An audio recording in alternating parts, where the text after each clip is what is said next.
네, 여수 시황역인데요. 예, 윤아 씨가 나정환 안녕하세요. 위원님이랑 같이 네, 안녕하세요. 오셨네요. 안녕하세요. 네, 어서 오십시오. 잘 지내셨습니까? 네. 여전히 그렇습니다. 일만 하고 계십니까? 요즘에는 그래도 자료를 좀 발간을 해서 네. 조금은 괜찮아졌습니다. 이게 또 같은 동료들이나 윗사람이 방송 보시는 줄 알고 지금 네 멘트를 네 속으로는 죽어라고 일하고 있어 이러면서 그죠? 예. 나정환 의원님 오늘 처음 뵀죠, 윤아 씨? 네. 네, 어떠세요? 일단은 굉장히 스마트하신 것 같아요. 아, 날카로운. 부드러운 카리스마라고 네, 우리가. 맞아요. 네, 부드러운 카리스마를 가지고 있는 나정환 의원님. 네. 좋습니다. 얘기하도록 하겠습니다. 네. 자, 시황 얘기인데 무엇보다 이제 미국 증시가 굉장히 단단합니다. 그렇죠? 네. 보면 역시 뭐 뭐랄까 관심이 있어야 될 것 같아요. 엔비디아 그죠? 엔비디아 실만하니까 테슬라 잘 가고 있는데 애플도 애플. 불을 붙고 그렇죠? 미국 증시가 이렇게 분위기가 좋은 이유는 어디 있는 겁니까? 사실 뭐 어제 같은 경우에는 이제 네. 5월 CPI 결과 발표를 앞두고 나서 예. 뉴욕 연은에서 기대 인플레이션 지수가 발표가 됐어요.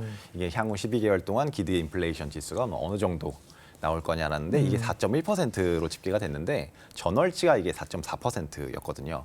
그러니까 인플레이션 자체가 조금씩 떨어지는 모습을 보인다라는 점에서 네. 이 디스인플레이션이 나오니까 금리를 이제 6월 FOMC에서 동결하지 않겠냐 하는 기대감 때문에 주가가 어제는 좀 많이 올랐다라고 보고 있는 거고요. 다만 뭐 CPI 결과치가 뭐 예상보다 높게 나온다. 그렇게 되면은 뭐 향후에 미 연준에서도 금리를 올릴 수도 있겠죠. 근데 오늘 같은 경우 오늘 밤에 근원 CPI가 전년 동기 대비해서는 5.2% 정도로 예상치가 지금 집계가 돼 있어요. 이게 전월치가 5.5였다 보니까 이 CPI 자체도 계속 이렇게 좀 하락하는 모습을 보이고 있기 때문에 아무래도 금리 동결이 되지 않을까 하는 기대감이 아직 많이 다수 있다라고 보시면 될 것 같고 테슬라하고 애플 얘기를 주셨는데 예, 좋아요. 예. 애플 같은 경우에는 최근에 비전 프로, 그렇죠? 예. 그 MR이라고 네. 나왔죠. 그거 봤는데 상당히 초기에는 가격 부담이 조금 있다고 있었으면 이게 3,499불, 네. 그러니까 거의 뭐 400만 원 가까이 되니까 400만 원 넘죠. 네. 그렇죠. 좀 넘죠. 좀 비싸죠. 그런데 이게 애플이 가지고 있는 자체적인 콘텐츠랑 이제 VR이랑 결합하게 된다면 굉장한 시너지를 낼 수 있다. 이런 기대감 때문에 발표 이후에 잠깐 주가가 조정받았지만 그 이후에는 계속 오르는 그런 모습을 보이고 있습니다. 그리고 또 이게 가격 자체가 좀 부담이 된다 그랬는데 또 들어보니까 애플 측에서는 이 비전 프로 같은 경우는 상당히 고가의 모델이고 네. 그거보다 좀 보급형으로도 이미 제작을 하고 있다라고 하다 보니까 좀 VR 기기에서 점유율을 애플이 높일 수 있다는 측면에서는 조금 긍정적이다라고 보실 수 있고요. 테슬라 같은 경우는 굉장히 연속적으로 많이 올랐죠. 12거래일 연속 상승. 네, 맞습니다. 이게 호재가 굉장히 많았습니다. 우선 그 중국 내에서 그 자동차 인도량 자체가 뭐 네. 전월 대비해서 한 2.6% 정도 올랐다라고 하면서 결국 이거는 그 판매 실적이죠. 실적이 좀 올라가는 점이 있었고 사이버 트럭도 좀 이제 양산 기대감이 올라오고 있습니다. 연간으로 해가지고 한 37만 5천 대 정도를 이제 연간으로 생산을 할 수 있다라는 네. 소식이 좀 들러오면서 뭐 사이버 트럭 생산 기대감 때문에 오른 점도 있었고 또 그 이후에는 원래 그 포드에 네. 거기에 이어서 GM도 그 원래 전기차 같은 경우는 충전을 해야 되는데 충전 네. 포트를 테슬라 거의 충전 시설을 이용할 수 있다라고 하다 보니까 아무래도 포드도 마찬가지고 GM도 마찬가지고 테슬라의 충전 시설을 이용을 하다 보면은 결국에는 미국 내에서 충전 시설의 그 표준이 다른 게 아니라 테슬라가 될 수 있다. 그런 점에서 봤을 때 테슬라가 좀 그쪽으로도 매출을 좀 많이 올릴 수 있다는 측면에서 테슬라가 굉장히 긍정적이었습니다. 그러면서 주가가 12일 연속으로 좀 올랐다라고 보시면 예. 될 것 같아요. 저번에 저한테 비전 프로 400만 원대인데 살 거냐고 여쭤보셨잖아요. 네, 네. 나정환 의원님, 보급형이 또 나정환 나정환 의원님. 의원님 산대? 아니요, 저요. 나정환. 나정환 의원님 사실 아니, 말씀하세요. 보급형 나오면 보급형이 사신다? 나온다고 하는 얘기를 듣고 보니까 네네. 그러면은 살만하겠는데 네. 얼마가 될지는 모르겠지만 네. 보급형에 대한 기대감이 살짝. 그래도 싸진 않을 것 같습니다. 아, 그래요? 네, 그래도 아, 한 200만 아쉽네요. 원 좀 넘지 않을까. 네. 네. 우리 휴대폰 200만 원 할 줄 알았어요. 그렇죠. 실적만도 지금도 고가폰 하잖아요, 그죠? 그렇죠. 근데 뭐 물론 보조금 받고 이러지만 사잖아요. 네. 네. 않겠네요. 보조금이 삽시다. 나온 공급형 한번 도전해 보겠습니다. 제가. 좋아요. 네. 네, 알겠습니다. 좀 FOMC를 앞두고 얘기를 해봤는데 오늘 저녁에도 중요한 지표, 오늘 9시 반에 5월 CPI가 드디어 발표가 되잖아요. 네. 이제 계속해서 조금 둔화되는 모습이 보여지긴 했는데 좀 어떻게 CPI에서 주목해야 될, 이번 CPI에서 주목해야 될 포인트 같은 게 있나요? 우선 CPI 전년 동기 대비해서 4.1%로 컨센서스가 형성이 되어 있습니다. 이게 아무래도 전월치가 4.9%다 보니까 네. 굉장히 많이 이렇게 하락을 하고 있죠. 그 전에 9점 몇 이랬잖아요. 그렇죠. 9.3인가 네. 그죠? 예. 예. 계속해서 이렇게 계속 그러니까요. 떨어지고 네, 있는데 네. 4.1%가 가능한 게 뭐냐면은 결국에는 기저효과입니다. 음. 유가가 작년에는 굉장히 높았어요. 근데 이제 이번 5월달 같은 경우엔 70불대에서 계속 움직이고 있고 지금 같은 경우는 60불대로 또 떨어졌죠. 근데 이제 작년하고 비교해 보면 굉장히 많이 떨어졌기 때문에 유가가 이 전반적으로 CPI를 끌어내리고 있다라고 볼 수 있고요. 또 주목해 볼 만한 포인트 같은 경우에는 주거비가 있겠죠. 왜냐면은 그 CPI 같은 경우 예. 주거비가 차지하는 비중 자체가 임대료? 임대료가 굉장히 높단 말이에요. 근데 지난달에 같은 경우 이 상승률 자체의 상승폭이 조금씩 줄기 시작했어요. 지난달부터. 그러니까 이번 달에도 이게 계속 줄게 된다면은 결국에는 그 아까 말씀드린 근원 CPI 가치가 조금씩 계속 이제 떨어지는 그림을 그릴 수 있다 보면은 미 연준 같은 경우에도 결국에는 인플레가 계속 디스인플레 쪽으로 가다 보면은 금리도 올리지 않고 동결하고 뭐 향후에는 내릴 수도 있는 그런 가능성이 있다라고 보시면 돼요. 잠시만요. 네. 여기 디스인플레이션이라는 단어가 지금 첫 번째 질문에서도 나왔고 지금 또 나왔습니다. 네. 네. 인플레랑 그 반대만 알고 있었는데 이제 안 넘어가요. 신윤아의 네. 이것만은 이거는 잠깐만 또- 잠시만. 네. 저한테 물어보세요. 디스인플레이션 네. 뭘까요? 좀 다른 것 같긴 한데. 맞습니다. 그 인플레이션이라는 거는 이제 물가가 전반적으로 계속 이렇게 올라가는 그림을 그리는 게 인플레이션이고 네. 그거의 반대말은 디플레이션. 네. 그렇죠. 이게 물가가 점점 이렇게 점점 빠지는 게 아니라 이게 역으로 그렇죠. 오히려 물가가 이제 더 낮아지는 그게 디플레이션이고 디스인플레이션은 인플레이션이 뭐 상승을 하고 있지만 그 상승폭 자체가 조금씩 줄어드는 그거를 디스인플레이션이라고 합니다. 굉장히 미국이 생각하는 이상적인 그림이 그럼 디스인플레겠네요. 그렇죠. 지금 그렇죠. 디플레로 가는 것도 안 좋아하죠. 그것 네. 맞습니다. 인플레보다 더 무서운 게 디플레거든요. 그렇죠. 그러니까 점진적으로 내려가는 디스인플레이션이 좋은 거고요. 그렇죠. 다만 이제 코어 CPI, 핵심 CPI, 근원 CPI, 코어가 안 내려오는 게 문제잖아요. 그렇죠. 그렇기 네. 때문에 제가 방금 말씀드린 네. 그 쉘터, 그 임대료 부분이 좀 많이 줄어들어야 된다라고 생각을 합니다. 네. 네. 임금이나 그죠? 그리고 그렇죠. 이제 임금 지금은 이제 부분이라든지. 사실 이제 헤드라인보다는 코어가 어떻게 되느냐가 더 시장에 관심이 있는 거고요. 네. 다음에 이제 물가 지표랑 FOMC잖아요. 맞습니다. FOMC는 일단은 동결 가능성. 네. 그렇죠. 6월 지금 시장에서 보고 있는 거는 6월 FOMC에서는 금리가 동결될 거다. 네. 그렇죠. 지금 되게 확신을 가지신 뭔가 통화하신 것 같은 느낌인데. 제가 또 파월 의장님하고 이제 얘기를 잠깐 연기가 들어보니까. 되셨어 이제. 네. 그러니까 이제 이번엔 스킵하신다고 이번에 잠깐 쉬어갈게라고 예. 하셨네요. 예. 네. 그럴 가능성이 좀 높다라고 보고 있고요. 네. 네. 다만 그 시장에서는 6월 달은 잠깐 쉬어갈 수 있지만 물가 지표가 좀 예상보다 높게 나온다 하면은 7월이라든지 8월이라든지 뭐 이때는 향후에는 금리를 한 번 더 올릴 수도 있다라고 지금 예상이 되고 있습니다. 특히 최근에 호주에 이어서 캐나다가 그렇죠. 금리를 조금 인상을 했잖아요. 25bp를. 네. 그러면서 미국도 혹시 깜짝 금리 인상을 할 수 있는 게 아닌가라고 하고 있는 그런 네. 우려가 제기가 되고 있습니다. 저희 같은 경우에는 사실 6월 달에 동결을 하고 그래도 7, 8월 계속 꾸준히 현재 금리 수준을 이어갈 거다라고 지금 예상을 하고 있습니다. 왜냐면은 일단은 가장 중요한 거는 인플레이션인데 인플레이션 자체는 뭐 말씀드렸다시피 계속 꾸준히 디스인플레이션 하고 있는 그런 모습을 보이고 있고요. 경제 지표 역시 중요한데 고용 지표를 제외한 다른 뭐 ISM 제조업 지수라든지 뭐 서비스업 지수라든지 이런 경제 지표들이 조금씩 둔화되는 그림을 그리고 있기 때문에 여기서 금리를 더 올리게 되면은 경제가 더 망가질 수 있다는 측면에서 보면 금리를 7, 8, 9 이럴 때는 안 올리지 않을까, 동결을 계속 이어가지 않을까라고 않을까라고 생각을 하고 있습니다. 근데 이제 네. 이번에도 금리를 동결할 것 같은데 동결하면서 나오는 워딩이 그렇죠? 네.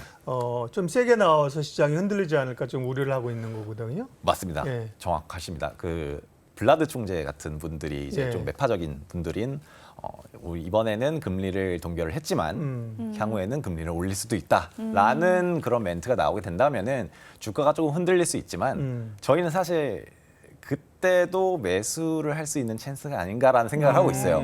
왜냐면은 이게 진짜 실제로 7월에 금리를 인상을 한다고 하면은 거기보다 더 올라가지는 또 않을 거란 맞아요. 말이죠. 거기가 진짜로 마지막이거든요. 올리기 어렵고 7월에 정말 올린다고 하면 악재가 아니라 이제 진짜 끝이다. 그쵸. 시장은 그렇게 반응할 수 있어요. 맞습니다. 예. 그래서 오히려 만약에 주가가 떨어지면 그때 좀 매수할 수 있는 찬스가 아닌가라는 생각도 있습니다. 네, 금리 동결에서 좀 또 한 가지 궁금한 게 있는데 이 연준이 좀 금리를 동결할 수 있는 이 자신감 뒤에 실제로 금리를 안 올려도 마치 금리를 올린 듯한 효과를 낼 수 있는 이런 정책이 또 있대요.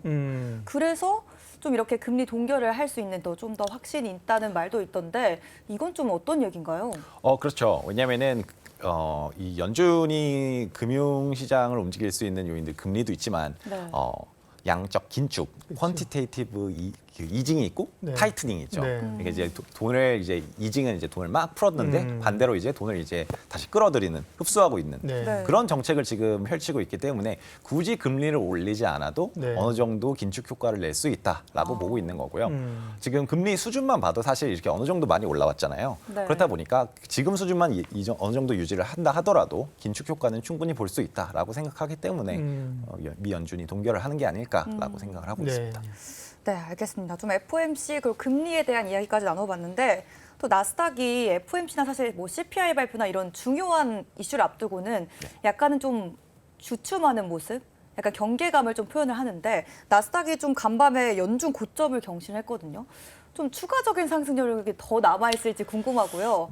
좀 어떻게 전망을 보시나요? 나스닥 그쵸 많이 올랐죠. 네. 근데 저희는 조금 더 업사이드가 있다고 생각을 하고 있습니다. 빅텍들이 뭐 주도하니까 그죠? 그렇죠. 네, 맞아요. 아무래도 그 일각에서 지금 우려하시는 부분이 너무 조정도 없이 계속 예. 꾸준히 계속 올라오니까 뭔가 밸류에이션 부담도 되는 것 같고 이건 좀 조정이 한번 오지 않을까라고 말씀을 하고 주장을 하고 계신데 밸류에이션 측면은 향후로 갈수록 조금씩 그 우려가 없어질 거라고 생각을 하고 있습니다. 왜냐면은 결국에는 밸류에이션 PER인데 이 주가가 지금 가고 있는 이유도 기업의 실적이 올해 1분기가 저점이고 뭐 2, 3, 4분기로 갈수록 조금씩 이게 올라갈 거다라고 기대를 하고 있잖아요. 그러면서 그 기대감에 주가가 오르는 건데 EPS 자체가 오르게 된다면 결국엔 PER 같은 경우는 떨어지게 되죠. 예. 그렇다 보니까 밸류에이션 부담은 이제 하반기로 갈수록 더 좀 줄어든다. 그런 측면에서는 밸류에이션 부담은 좀 덜하다라고 조금 보고 있습니다.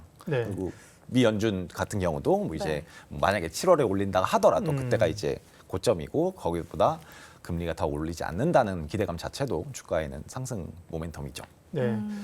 국내 외환시장 얘기도 오랜만에 좀 해야 되는데요. 환율이 사실은 너무 높았어요 그동안. 그렇죠. 1,330원, 40원 그죠. 우리 체력의 통화 가치는 그 나라의 그 경제력 체력을 얘기해 주는 거거든요. 그러다가 이제 오늘 보니까 1,274원까지 떨어졌네요. 네, 많이 원화가 떨어졌습니다. 강세로 진행되는 건데 글쎄 또 뭐 섣불리 더 밑으로 떨어지긴 어렵다는 분도 있고요. 환율 동향과 함께 그에 따른 뭐 외국인 움직임이나 시장에 미치는 영향은 어떻게 이해해야 될까요?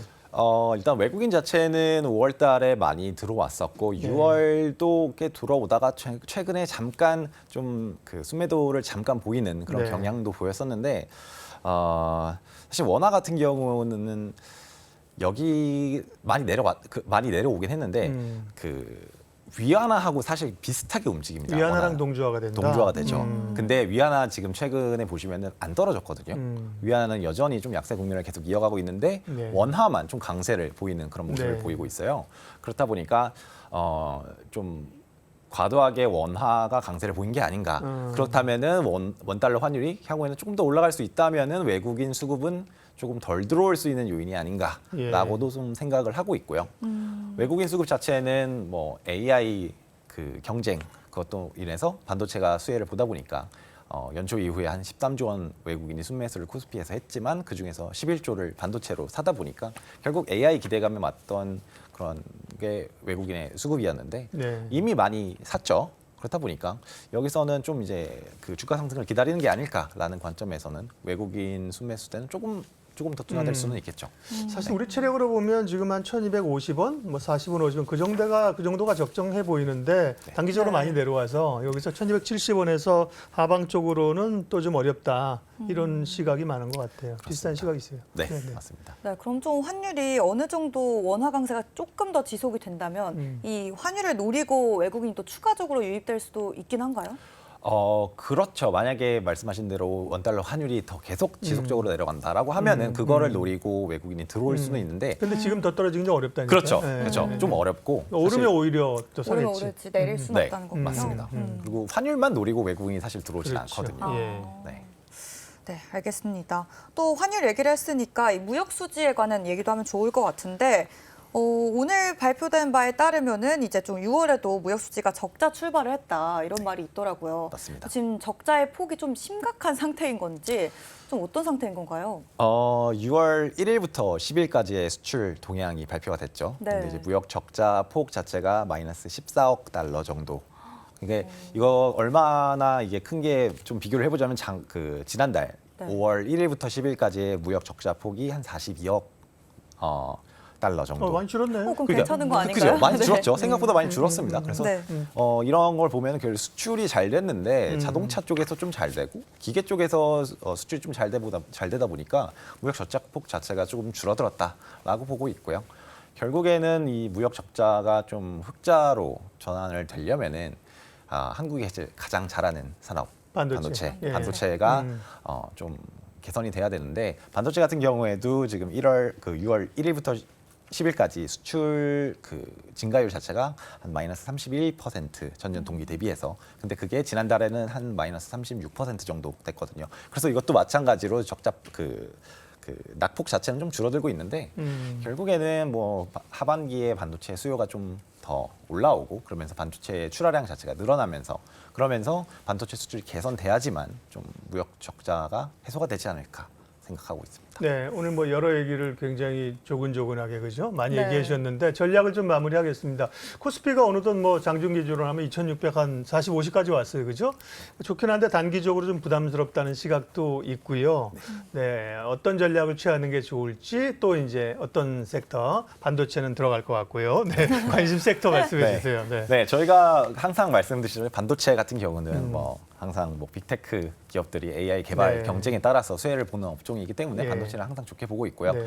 따로 헬스케어하고 조선 업종 이렇게 좋게 보고 있는데 네. 헬스케어 같은 경우에는 조금 경기하고 무관하게 이제 신약들이 나오다 보면은 신약 모멘텀 때문에 이제 헬스케어 업종이 가는 그런 업종이기 때문에 네. 헬스케어 업종은 경기 둔화하고 상관없이 갈 수 있다라고 보고 있고 조선 업종도 사실 마찬가지입니다. 조선 업종도 조선 그 선박 수주에 따라서 경기와 관계없이 수주의 수급대에 따라서 주가가 많이 올라가고 지금 신조선가 같은 경우 올라가면서 주가가 올라가는 그런 상황이기 때문에 이런 조선 업종, 헬스케어 업종도 이제 살펴봐야 된다 보고 있습니다. 반도체는 이제 머스트헵으로 얘기를 하셨고 그죠? 그렇죠. 보유하고 있으면 또 올라오잖아요. 이제 반도체. 거기다 네. 오늘은 이제 헬스케어 조선 얘기하셨는데 제가 이번 질문 아파트 어쨌든 전략 자체를 어떻게 가져가야 되느냐. 네. 단기적으로 좀 왔기 때문에 사실은 조금 현금을 늘렸다가 좀 흔들릴 때 조금 더 사는 게 좋지 않아요? 일단은 오늘 CPI가 있고 예. FMC가 있다 보니까 불확실성한 요인들이 많죠. 그렇다 보니까 이게 현금을 조금 늘리는 것도 어느 정도 전략적으로 좋을 수도 있을 것 같긴 합니다. 왜냐면 제가 확실하게 얘기해 주세요. 네. 제가 최근에 봤는데 그 Fear and Greed 지수라고 네. 네. 있잖아요. CNN에서 탐욕과 공포 지수. 그렇죠. 탐욕과 네. 공포 지수가 있는데 지금 보니까 엄청난 탐욕, 익스트림 그리드 쪽으로 이제 그렇게 많이 올랐어요. 네. 이쪽으로 기울었더라고요. 예. 그래서 보니까 사람들이 굉장히 지금 탐욕적이다. 그런 관점에서 봤을 때는 지금 네. 어느 정도 차익 실현하는 것도 좀 좋겠다. 네. 공포감이 극에 돼서 사야 돼요, 그죠? 그렇죠. 탐욕 공포 지수가 한 20m로 내려오면죠. 그 익스트림 피어일 때, 그죠? 그렇죠. 그때 눈 감고 사야 되는데. 그때는 사야죠. 네. 그때는 손이 안 나가. 손도 안 나가죠. 그죠? 이게, 네, 국가가 망할 것 같고 네, 주식시장이 폭락할 것 같고. 네, 무섭죠. 지금은 이제 CNN 머니에서 발표하는 거고 국내에도 요즘 언론사들이 발표하더라고요, 그죠? 아, 네네. 탐욕과 공포 지수 어쨌든 지금은 탐욕 쪽이 많이 가 있으니까 욕심을 내기보다는 조금 한 템포 좀 조절해 주는 것도 낫겠다. 네, 네. 그렇습니다. 나정환 의원님과 오늘 또 시장에 관한 얘기를 했고요. 네. 네, 저희는 이제 먼저 가시고, 네, 윤아 씨한테 지하철을 맡기고 저희는 먼저 알겠습니다. 퇴근하도록 하겠습니다. 네, 오늘도 좋은 이야기 너무 감사드리고요. 네. 두 분 얼른 퇴근해 보시기 바랍니다. 네, 수고해 주십시오. 고생 네. 많으셨습니다. 이로운 경제 채널 EBC